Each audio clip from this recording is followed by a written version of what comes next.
Ayan, kung napansin nyo po, medyo kulay pink yung ating binignit. Gawa po nung sago. Mamaya po, liligyan ko ng ube flavor. Magiging ube naman po. Heto, ilalagay ko na po yung ating ube flavor para po lalong maging masarap yung ating ginata o binignit. Ayan, di ba? Yung pong paglalagay ng ube flavor, syempre po, nasa inyo pong tingin. Ito, pagka po ganitong kulay, ito po ay kagandahan. Ayan.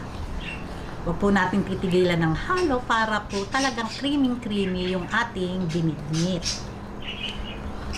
Ayan, pagka po ganitong nakalutang na itong ating bilo-bilo, ayan, luto na po ang ating napakasarap na binignit. Ayan, patayin ko na po ang apoy at ready na po ito. Yan, atin na pong sandukin sa ating serving bowl. Talaga naman pong yummy. O, daming bilo-bilo.